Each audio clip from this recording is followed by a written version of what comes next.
Assalamualaikum warahmatullahi wabarakatuh. Om Swastiastu, Namo Buddhaya, Salam Kebajikan. Saya Muhammad Hanindi Alfarid dengan NIM 23050724066 dari Teknik Sipil 2023 kelas B. Di sini saya akan melakukan sedikit wawancara mengenai apa itu Pancasila menurut pandangan masyarakat. Kebetulan juga di sebelah saya ada senior saya dari Purna Paskibra Indonesia untuk wilayah Kabupaten Mojokerto. Boleh diperkenalkan namanya? Iya, eh, izinkan saya memperkenalkan diri. Nama saya Ahmad Nabil Azam, mungkin bisa dipanggil Nabil. Kebetulan saya Purna Paskibraka Indonesia Kabupaten Mojokerto tahun 2017. Kurang lebih umur saya 21 tahun. Saya asli dari Mojokerto. Sudah cukup. Oke. Bang Nabil, menurut Bang Nabil sendiri, apa sebenarnya makna dari Pancasila itu tersendiri? Menurut saya nih, Iya, menurut Bang Nabil. iya. Sebenarnya saya tuh gimana ya, kalau secara teori, secara penjelasan mungkin kurang banyak tahu, cuma mungkin saya bisa menjelaskan menurut saya sendiri.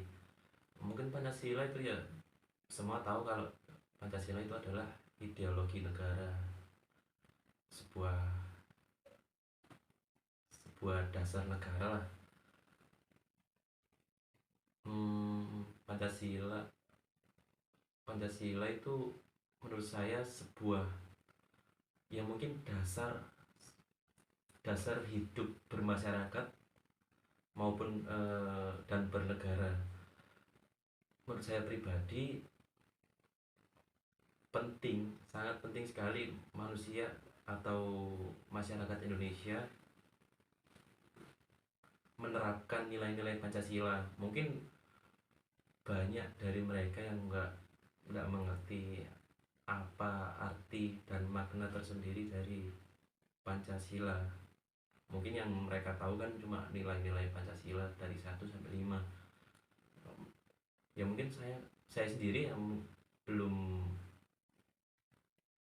belum tahu dan paham betul makna dan nilai-nilainya secara mendalam apa itu Pancasila. Tapi setahu saya memang sangat penting Pancasila itu, karena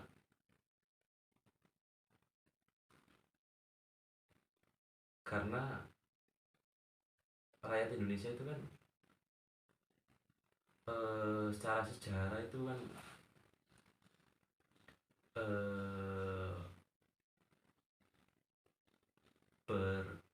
beragam beragam suku, ras dan budaya. Akhirnya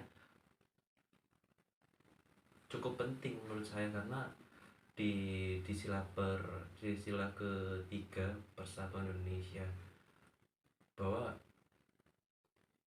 dan dan sila ketiga ya Persatuan Indonesia ya Mas ya? Iya, benar. Persatuan Indonesia termasuk dari sila ketiga Pancasila. Dan yang di lambang Pancasila, apa, di lambang Garuda itu kan ada Bhinneka Tunggal Ika. Karena emang dari tokoh-tokoh dulu yang merancang atau merumuskan, setahu saya yang merancang Pancasila sendiri itu kan membuat Pancasila, maksudnya membuat sila-sila Pancasila, dan itu kan berdasarkan kondisi di Indonesia sendiri kan, Nusantara berbeda-beda. Makanya agar terciptanya suatu NKRI, Negara Kesatuan Republik Indonesia, pentingnya penerapan nilai-nilai Pancasila. Karena ya dilihat dari konflik yang sekarang, kita ya mungkin dari dulu mungkin Mas, dari sejarah dulu sebelum merdeka masih dijajah, kelemahan Indonesia sendiri kan masih bersifat kedaerah-daerahan. Makanya mungkin tokoh-tokoh dulu itu paham permasalahan-permasalahan kenapa Indonesia kok dijajah. Apakah emang karena bodoh, atau emang karena kurangnya ekonominya atau secara materi atau apalah. Mungkin eh, dilihat dari tokohnya itu mungkin permasalahan itu karena masih bersifat kedaerah-daerahan, kurangnya kebersatuan.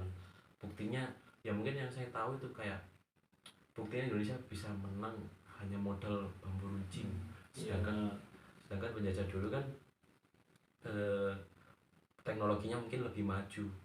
Kok bisa menang? Mungkin ya karena kebersatuan itu. Akhirnya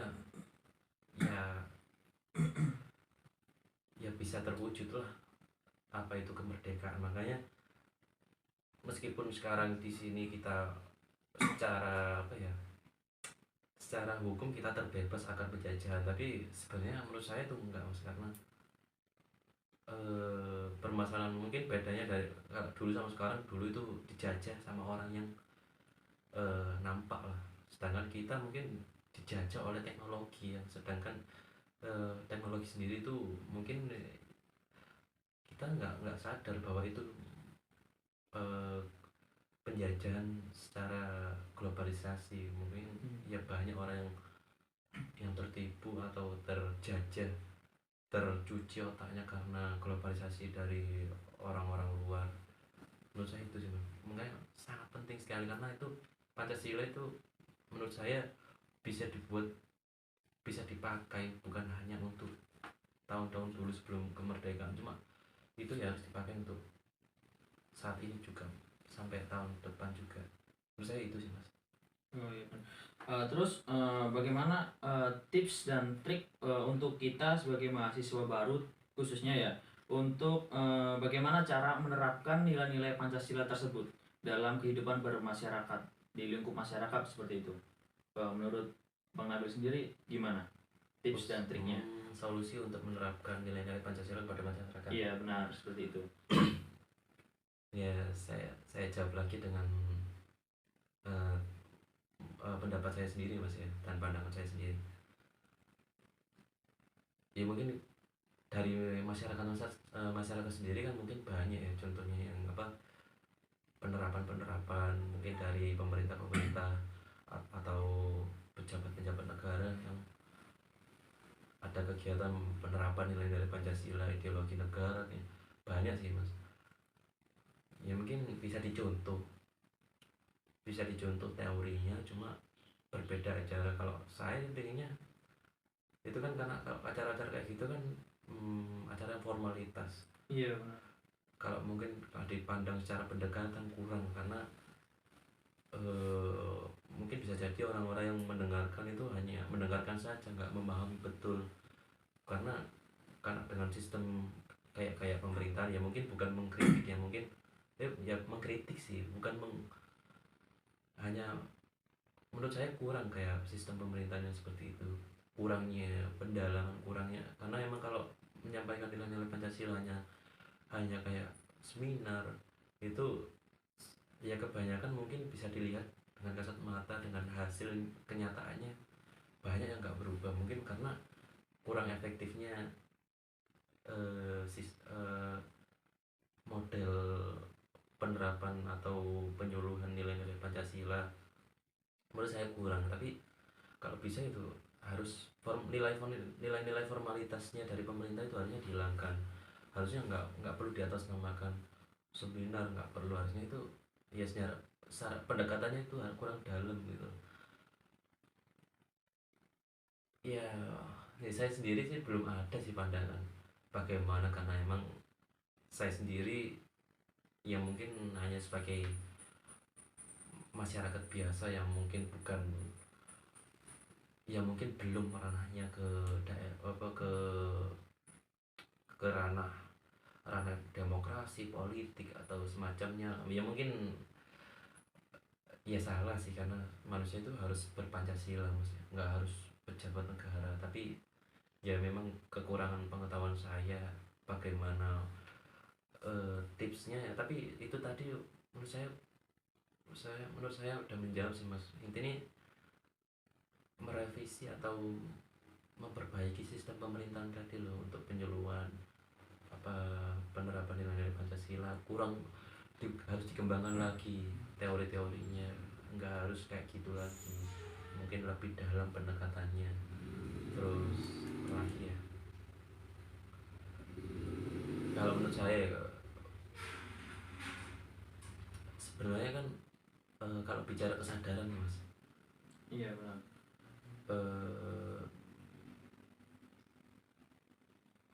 eh, sebenarnya itu rakyat Indonesia itu kurang kesadarannya. Nah kalau ibarat orang ngelamun itu apa ya, orang ngelamun kan kesadarannya kosong.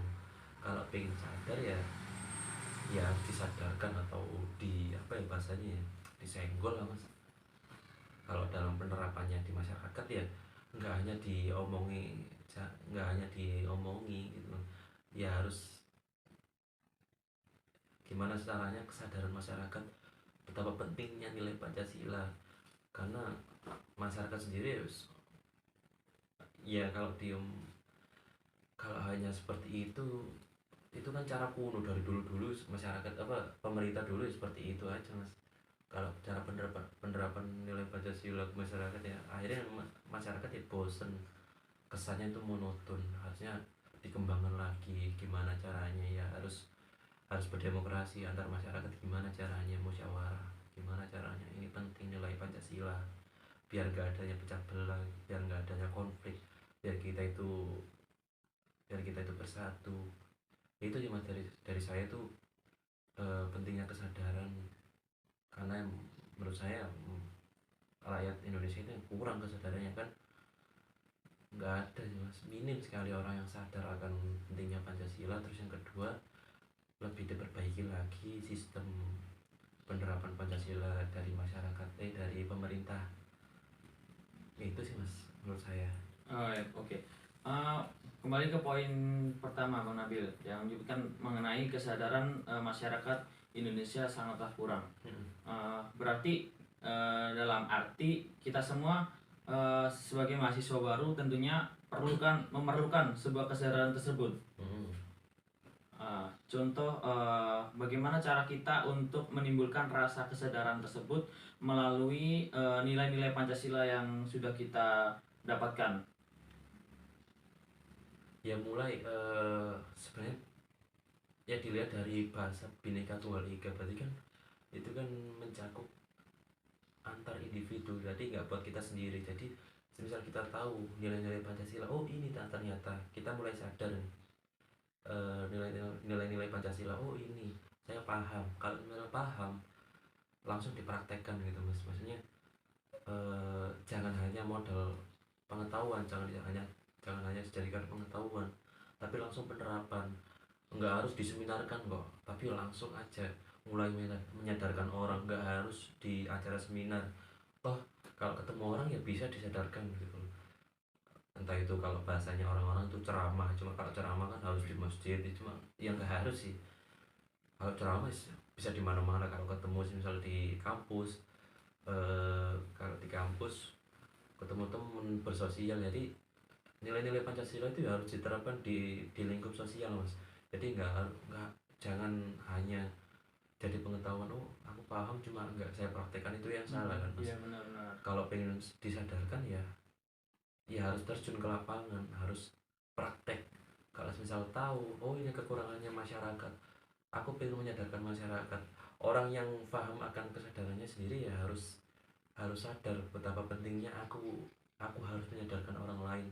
Oh, orang-orang ini, orang-orang mas di sekitar masyarakat saya ini, saya sadar bahwa orang-orang di sekitar masyarakat, di sekitar saya ini belum sadar, belum sadar akan pentingnya Pancasila di kehidupan sosial, di kehidupan sehari-harinya. Kalau misal udah sadar, oh iya penting ini, akhirnya misal saya nih, saya akan terdorong untuk menyadarkan, ayo sadar gitu.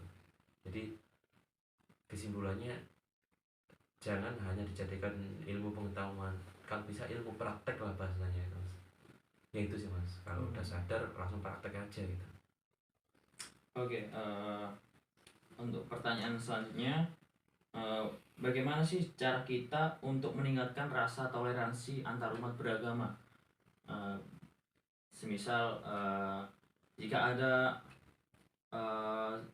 agama lain yang sedang beribadah, bagaimana sikap kita sebagai yang beragama Muslim untuk apa namanya,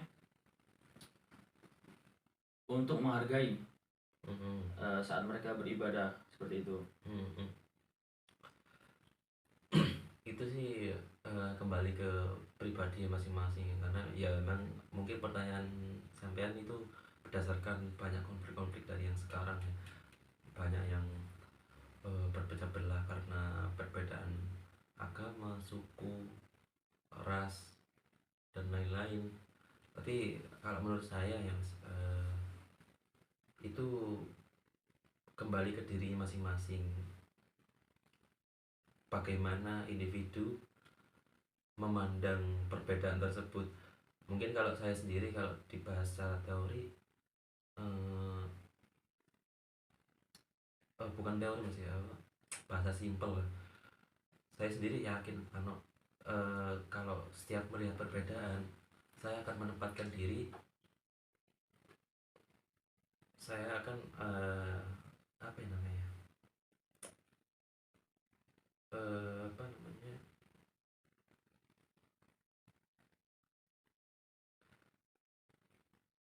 apa ya, menganggap bahwa perbedaan itu hal yang biasa, bukan hal yang di luar apa ya, di luar normal.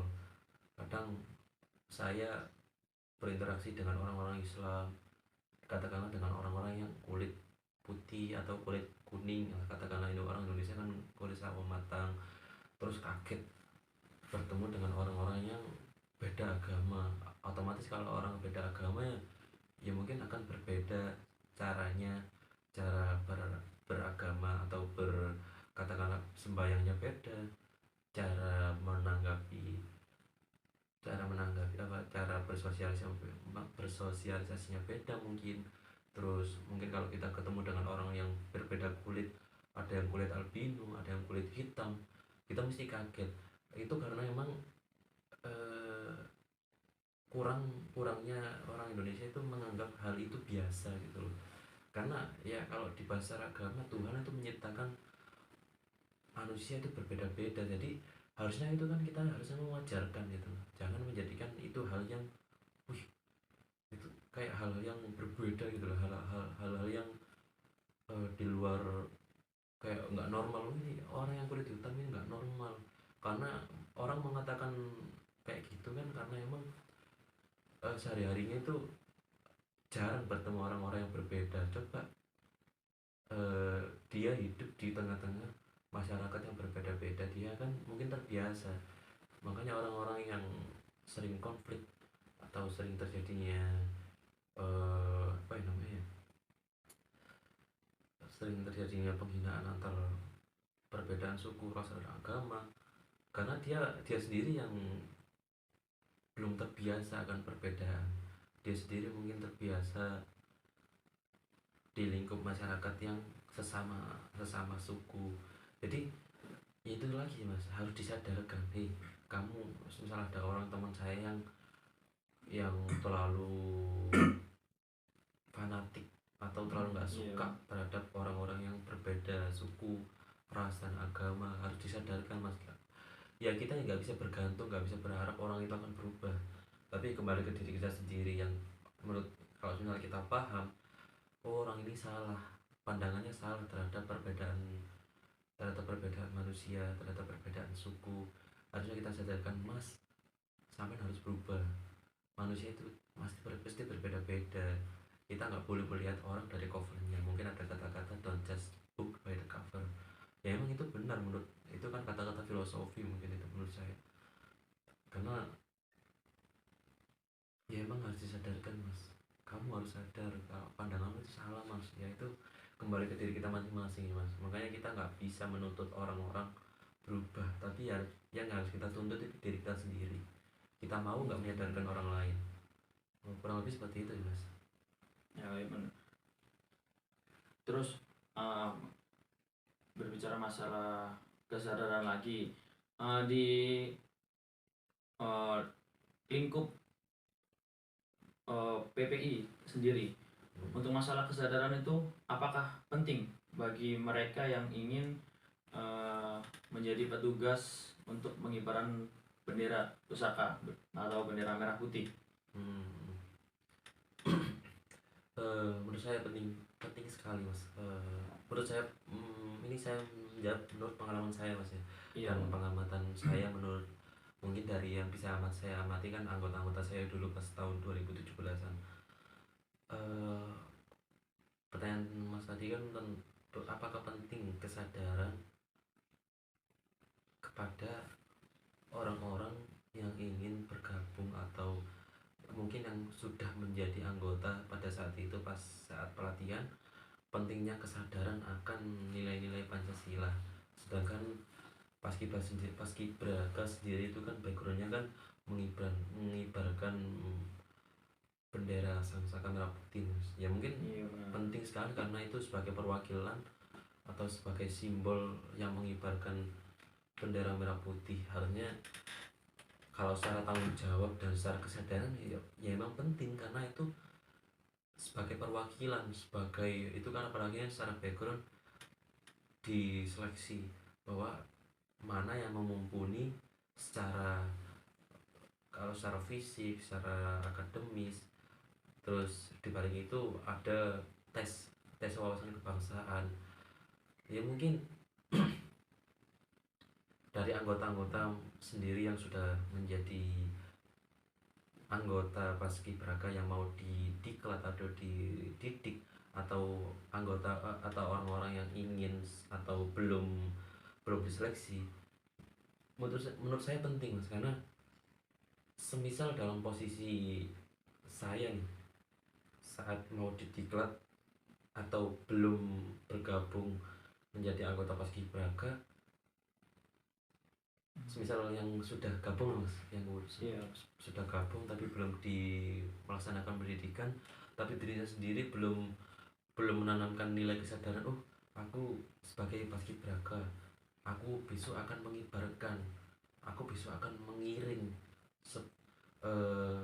sebuah atau iya sebuah simbolis negara, kan penting itu kan tanggung jawab sangat berat. Merah putih yang di mana sejarahnya itu ya enggak yang dicetak 300 tahun yang lalu, harusnya ya penting. Tapi ya emang kebanyakan menurut saya, menurut pengamatan saya tadi, menurut saya malah lebih banyak anggota-anggota paskibraka yang menurut saya banyak yang belum sadar, mungkin menjalankan anggota paskibraka itu hanya sekedar formalitas, hanya karena ditunjuk, oh, kamu jadi anggota, kamu lulus ya, ya udah, akhirnya bahasanya itu manut, mau didungkir balik sama senior nanti sama pelatih tentara, yang penting saya manut. Tapi di balik itu nggak mengambil nilai-nilai yang ditangkap di situ. Di situ kan bertemu sosial, bertemu dari daerah-daerah, tiap-tiap sekolah, perwakilan sekolah, perwakilan daerah. Tapi di situ menurut saya minim sekali mas orang-orang yang sadar akan perbedaan di situ di anggota-anggota. Harusnya di situ belajar, oh saya di sini dihimpun dari berbagai sekolah, itu kan sebuah perbedaan, harusnya di situ kan ada nilai Pancasila. Menurut saya itu anggota paskibraka sendiri minim sekali kalau dilihat dari kebersatuan, kerukunan, sosialisasinya kurang menurut saya mas, karena ya itu ya kan kalau ya amit-amit lah mas akan menjadi sebuah kesia-siaan. Percuma kalau dijadikan anggota paskibraka tapi kalau sudah mengibarkan atau sudah purna enggak mengambil nilai-nilai yang seharusnya diambil. Yang diambil hanya pengalaman-pengalaman saat hanya berada di lapangan, tapi pengalaman-pengalaman saat berproses, pengalaman-pengalaman saat ya saat berproses, nilai-nilai pengalaman Pancasila yang bisa diambil, sebetulnya yang bisa diambil malah nggak diambil, hanya dijadikan sebuah kesenangan belaka gitu loh. Hanya dijadikan, soalnya kan ya background paskibraka sendiri tuh setiap anggota yang nanti kalau sudah mengibarkan ya akan diberikan pesangon, ya pasti itu mas karena nggak mungkin ya. Iya benar. Terus akan mendapatkan PDU, bahasanya itu kostum putih dengan peci dan lain-lainnya. Terus dapat, mungkin ada ya, mungkin tiap daerah beda-beda mas. Ya mungkin ya namanya manusia itu, siapa sih nggak mau materi gitu ya. Mungkin pandangan manusia itu lebih mementingkan materi daripada nilai-nilai yang atau ilmu-ilmu yang bisa diambil, padahal itu yang lebih penting daripada materi. Ya menurut saya, ya mungkin saya bisa ngomong seperti ini karena itu berdasarkan pengalaman saya. Ya mungkin saya dulu ya mungkin seperti itu, cuma di tengah jalan saya sendiri ya sadar, oh iya mungkin saya merasakan sendiri bahwa saya menjadi anggota paskibraka pas pada saat itu awal-awal. Iya karena ada dasar materi, kayak orang yang menjadi anggota paskibraka itu dipandang tinggi kan, oh, dipandang terhormat.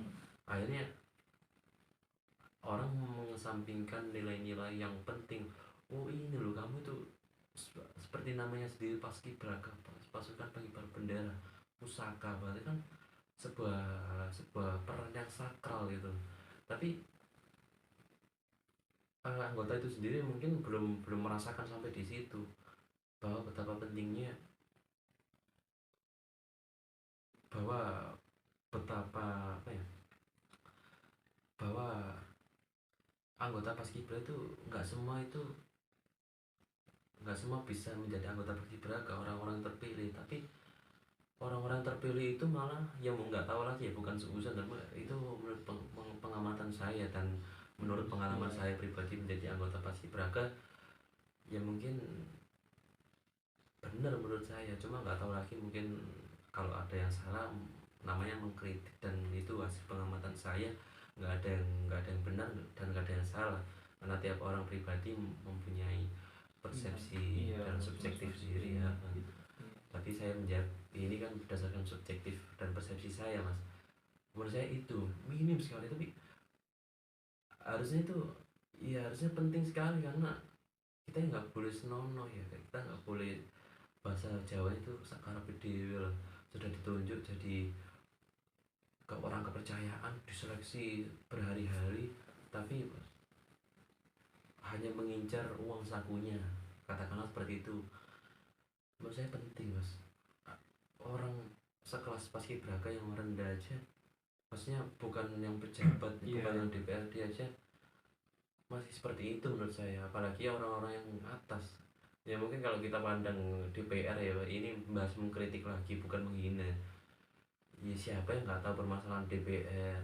Ya bukan mengkritik ya, bukan mengkritik, bukan menghina, tapi ini mengkritik lah. Berdasarkan pengamatan saya ya, ya kembali ke nilai ke sifat manusia pada umumnya, bukan pada umumnya ya, kebanyakan manusia zaman sekarang ya tamak akan materi, akan dunia. Siapa sih nggak tergoda, cuma kembali ke pribadi manusia masing-masing, kuat nggak dihadapkan materi. Makanya itu ya penting mas, kita harus sebagai manusia itu harus saling menyadarkan, karena dilihat dari zaman sekarang, mana sih orang-orang yang sadar akan pentingnya kesadaran akan, ya contoh karena topik sekarang Pancasila. Menurut saya sangat minim mas. Tapi pertanyaan sampean tadi kan tentang PPI Paskibraka. Kalau tadi pertanyaan sampean tentang politik, wah ini mungkin lebih panjang lagi coba. Jadi kan tanya sesuai apa yang menjadi pengalaman Bang Nabil sendiri seperti itu. Terus yang saya tangkap tadi itu mengenai wawasan kebangsaan. Menurut sepengalaman Bang Nabil sendiri pada saat pelatihan di Purna Paskibra Indonesia, khususnya Kabupaten Jombang, materi Kabupaten Mojokerto ya. Oke.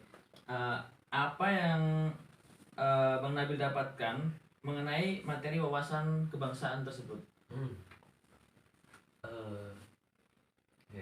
Ini menurut saya cuma kalau dijelaskan lagi, karena minimnya kesadaran tiap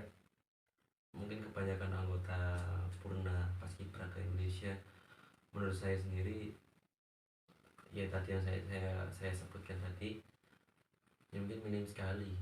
Akhirnya ya bukan menyombongkan diri, mungkin saya menyadari diri saya sendiri karena emang niat saya di sana itu mencari ilmu. Akhirnya ya yang saya dapatkan ilmu. Beda lagi kalau kalau saya dididik atas dasar ingin mendapatkan pesangon lah, kata kata kasarnya itulah. Iya, pasti Akhirnya apa yang diterima pasti beda gitu. karena sesuai apa yang diharapkan, apa Iya, yang benar, diinginkan, benar. akhirnya Tuhan yang memberikan itu sesuai apa yang kamu inginkan. Kalau kamu kalau membahas secara filosofi, kalau apa yang kamu inginkan di dunia, ingin ingin kaya, ya dia dikasih Tuhan, ya pemikiranmu akan nggak jauh tentang materi. Kalau kamu ingin mencari ilmu, ingin berubah menjadi orang yang lebih baik, hanya dihadapkan orang-orang, dipertemukan orang-orang yang baik, akan menjadi orang akan dipertemukan orang-orang yang bisa menuntun dirinya menjadi lebih baik, nggak hanya tentang materi. Nah, pertanyaan sampai tadi kan apa yang saya dapatkan, Iya, nilai-nilai wawasan dari wawasan kebangsaan kebangsaan. dari selama saya dididik di sana banyak sih mas, mulai dari, karena yang mendidik sendiri itu dari tentara. Langsung dari tentara nih Iya, gitu. dari tentara sendiri, dari pihak kepolisian yang mungkin dipanggil dari pihak kepolisian untuk mendidik mendidik anak-anak sekelas anak-anak SMA saya dulu, ya mungkin lebih paham akan wawasan kebangsaan sendiri ya mas. Ya pasti, cuma ya tadi tergantung pribadi masing-masing. Tapi saya sendiri, menurut saya banyak, mulai dari betapa pentingnya bersosialisasi, karena di situ tadi yang sempat saya eh, bahas tadi, di situ kan perwakilan atau delegasi dari SMA SMA, mungkin dari yang tingkat provinsi itu delegasi dari tiap kabupaten. Terus kalau dari naik ke nasional itu delegasi dari tiap provinsi 2 anak. Nah di situ apalagi dari yang nasional, mungkin Iya. nilai wawasan kebangsaannya pasti lebih baik, karena dilihat dari perbedaan suku dan agama. Pasti kalau orang yang benar-benar paham akan belajar banyak, karena di situ dihadapkan perbedaan, di situ akan bahasanya itu diuji, dihadapkan orang-orang yang berbeda kulit, bagaimana dia menyikapi orang-orang yang berbeda itu. Kalau dia berhasil akan menyikapi perbedaan tersebut, berarti ya bisa dikatakan ya dia mendapatkan wawasan kebangsaan. Dia dapat menyikapi suatu perbedaan itu hal-hal yang lumrah. Itu ya menurut saya bisa, karena nggak perlu jauh-jauh wawasan kebangsaan yang tinggi ya. Ya mungkin yang kembali lagi karena keterbatasan wawasan saya akan kebangsaan, cuma saya bisa menyampaikan apa yang bisa saya sampaikan berdasarkan pengalaman saya. Ya itu sih mas, mulai dari, nggak usah dari yang tinggi-tinggi, yang berat-berat, cuma eh, mulai dari kesadaran akan, oh ternyata perbedaan itu harus kita toleran dengan perasaan yang biasa aja gitu loh. Bukan sesuatu yang nggak normal lain ya. Itu tadi, kita harus belajar mentoleran suatu perbedaan. Kalau saya sendiri ya dipertemukan dalam tingkat kabupaten Mojokerto ini sendiri mas, di tiap beda-beda kecamatan, saya sendiri bersyukur karena dipertemukan dengan banyak teman. Akhirnya di situ kita dihadapkan suatu perbedaan. Oh, ada yang beda agama, ada yang beda kulit, ada yang beda sekolah. Itu di situ saya ditantang untuk dipertemukan situasi perbedaan. Hanya tergantung dihadapkan suatu pilihan, kamu dihadapkan perbedaan itu memilih untuk mentoleran apa menyikapi sebagai hal-hal yang nggak wajar. Nah saya sendiri mungkin memvalidasi saya sendiri, saya mentoleran mas, karena ya saya sendiri bersyukur dipertemukan seperti itu. Artinya mungkin kalau secara wawasan kebangsaan saya sendiri ya cukup mentoleran. Namanya orang kalau sudah sadar akan perbedaan, akan bias, akan wajarnya keberbedaan, akhirnya nanti di luar PPI atau di luar bermasyarakat atau nanti di lingkungan bermasyarakat, insya Allah aman kok Mas, karena dari lingkup kecilnya sendiri aman, dasarnya sendiri aman. Nanti kalau penerapan secara aktual insya Allah aman, karena dirinya sendiri itu atau saya sendiri sudah merasa cukup lah. Mungkin kedepannya dihadapkan tetangga yang nggak sefrekuensi, mungkin saya akan menerimanya itu hal yang wajar. Berarti saya nggak, apa ya bahasanya itu, nggak menerima itu sebagai hal yang nggak wajar orang ini. Akhirnya bahasa Jawanya jengkel dewi. Iya benar. Akhirnya jengkel sendiri gitu. Tapi kalau sendiri, kalau udah ada dasarnya, oh saya memandang dunia ini ya ada hal perbedaan itu hal yang wajar ya, akhirnya ya kehidupan bermasyarakatnya ya aman-aman aja gitu loh. Itu sih kan. Oke. Eh, Terima kasih Bang Nabil untuk beberapa pertanyaan yang saya tanyakan. Baik teman-teman, beberapa pertanyaan sudah terjawab oleh Bang Nabil sendiri. Bila mana jika kalian ingin bertanya sesuatu, bisa ditanyakan di kolom komentar di bawah ini. Kurang lebihnya saya dengan Bang Nabil ingin pamit undur diri. Bila ada kata yang salah terucap, mohon maaf yang sebesar-besarnya. Saya tutup. Wassalamualaikum warahmatullahi wabarakatuh.